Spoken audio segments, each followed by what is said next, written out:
Hey Zen fam, some of you guys have come up to me in real life at my work, some of you guys have come up to me in social media, and you've all been asking pretty much the same question. Dude, what's going on? What's happening with the game industry? It's on one hand like growing like crazy, and the other hand crashing into the sea. And I'm in the middle and I don't understand it. And I'll be truthful with you boys and girls.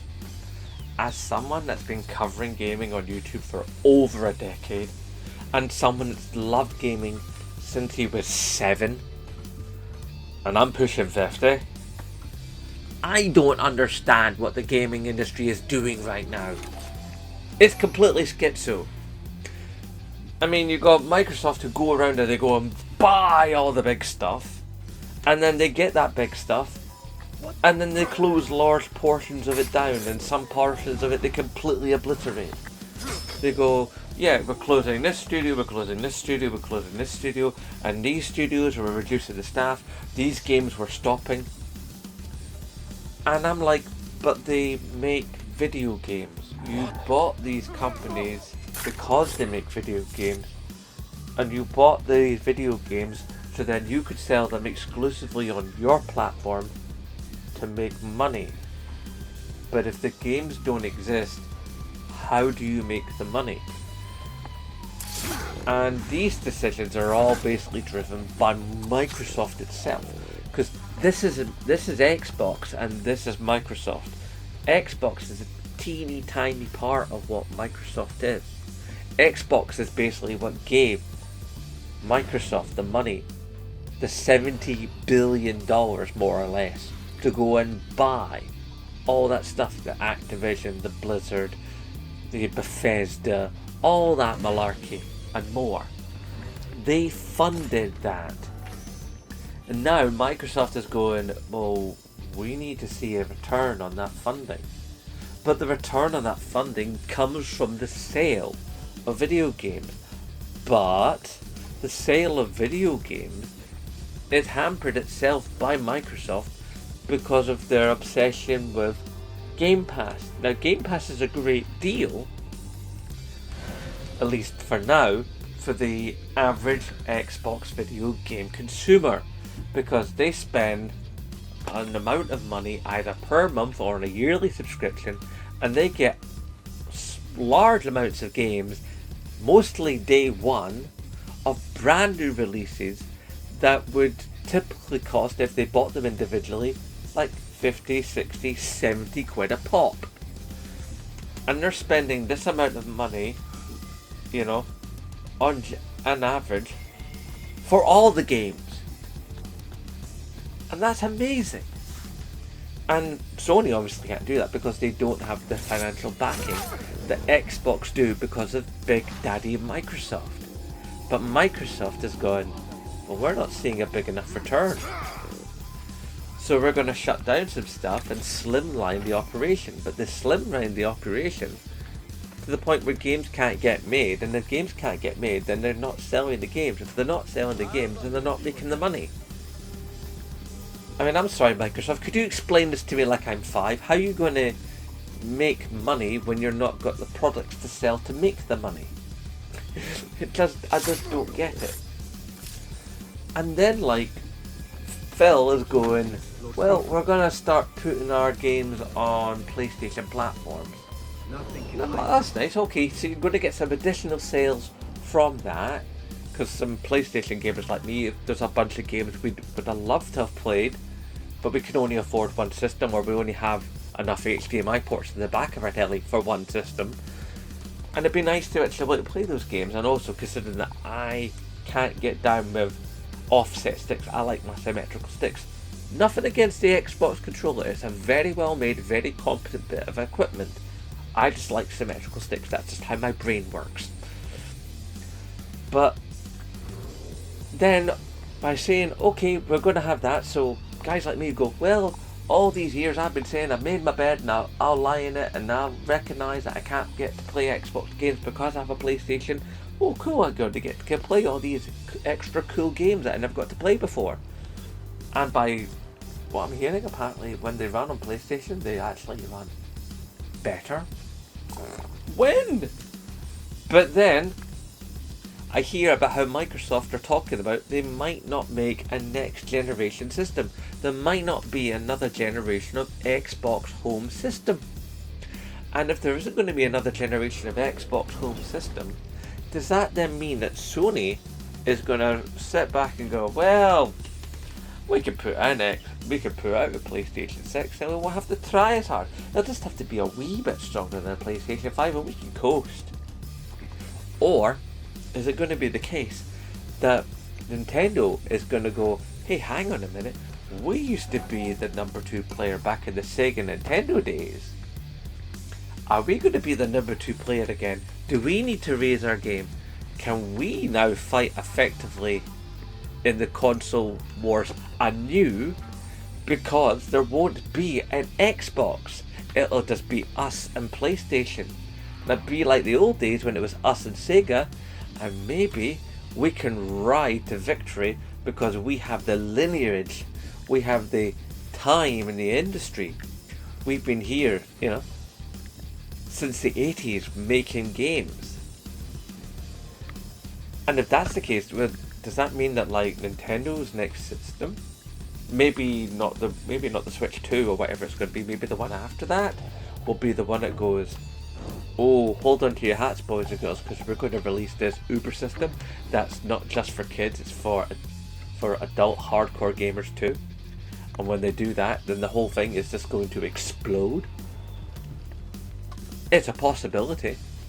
Does that then mean we're going to have like a Sony Nintendo console war, and the console wars have returned, and then that means the fanboys will go crazy again just after we're basically killed off the console war, and then we're going to be back in that narrative again, and that's depressing.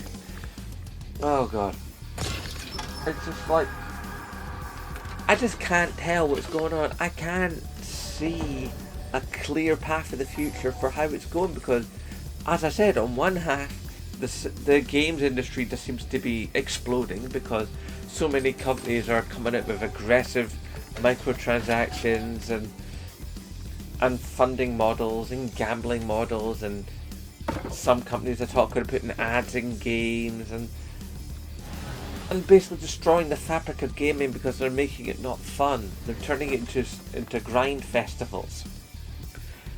And then you've got indie companies come along going, oh, we got all these cool, interesting ideas, but people go, well, you're an indie company, I don't really care. But we're going to have to care about indie companies because all these people have been sacked over the last sort of year and a half in the games industry, and there's been a lot of them. You can bet your bottom dollar that a lot of them are going to club together and make their own wee new studios. And those studios will deserve to be looked at because there's going to be a lot of talent there. And there's going to be a lot of people who are hungry to make a mark for themselves because of how they got treated. And they're going to be looking for sales, and they're going to be looking for recognition, and that means they're going to be hungry and they're going to make interesting, fun games that are definitely going to be worth our time. I'll stake my reputation upon that. Yeah, reputation. But no, seriously. It's just like, I've never seen the industry in such a high level of flux as it is right now. It's completely insane. I mean, I was saying in the last video how I think that PlayStation Plus needs to have a little bit of a retweaking, because when they remodeled it and turned it into the free tiers of Essential, Extra and Premium, that we could kind of get behind that, even though nobody could remember the names. Now they've taken, a few months ago, they took the prices and they pumped them all up. So where now if you want to have the medium tier, i.e. Extra, you have to give £100 a year if you go for the yearly plan, which of course is more cost effective than going for the monthly plan, because that's how these things are. The bigger a chunk you buy, the less you pay over a given period. Typical sort of thing. Anyway, and I suggested that because PlayStation Plus Premium sales had dropped due to the price range, and those premium people had gone down to Extra, and a lot of the Extra people had gone down to Essential, and some of the Essential people had dropped off completely, that the way to recover those sales was to lock system wide on system, not direct, not access over the internet, but actually inside your PlayStation, inside your PS5, be able to play PlayStation 1, PlayStation 2, PlayStation 3 discs. Stick the disc in the machine and play it. Full on in-system emulation.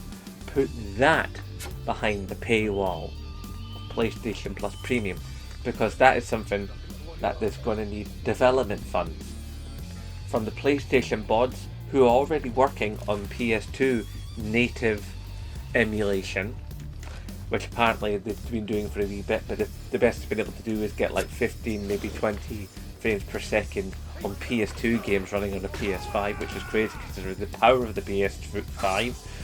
I don't know why that's that, but then I'm not a programming guy. I'm not like some tech dude at high levels like they are.